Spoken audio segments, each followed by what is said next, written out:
Hello everybody, Wild Bill for America here, with a message for all of you out there who feel like joining a church has been like being put in a cage. Often, church in America has become more like an entertainment industry or a mental health symposium instead of doing what it's supposed to do, to honor God and give people a high view of their magnificent, incomparable Creator. My friend Jimmy Powell, known to many as Pastor Cochise, just finished his first book. This is a must-read for all of those out there who love God but who are still a rebel at heart. The title is Outlaw Chapel, subtitle, I'm Still a Rebel. He tells about the churchy church people who made him cut his hair and told him if he was going to be a preacher, he had to look like a preacher. Suit and tie every day, clean shaven, on, all the rules and regulations to fit the man-made image of what a Christian is supposed to look like. He tried to walk that road, and many of us find ourselves being jammed into similar molds by various churches and churchy church people. Now, I'm sure they mean well, but stomping out the rebel spirit just might not be what God has in mind for some of us. I smiled at the part where Cochise finally put his boots and jeans back on and headed out to do what he loves best, preaching the gospel to the outlaws, the rebels, and the misfits of America, the people who just can't breathe wearing a suit and tie.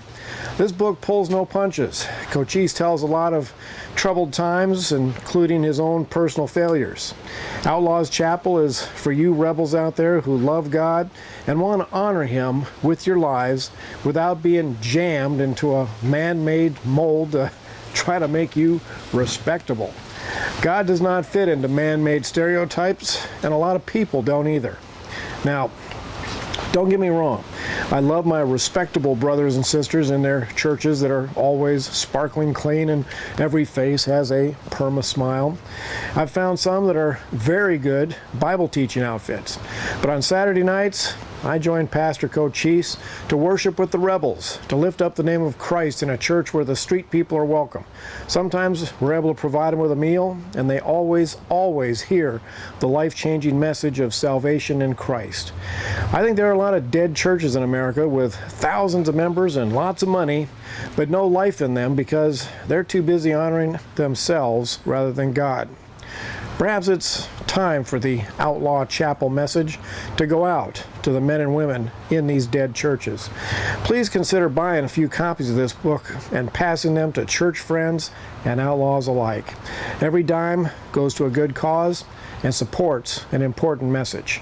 Please go to Amazon.com and buy Outlaw Chapel. Buy a boatload of books for you and your outlaw friends. This is Wild Bill for America. Thanks for watching, and America bless God again.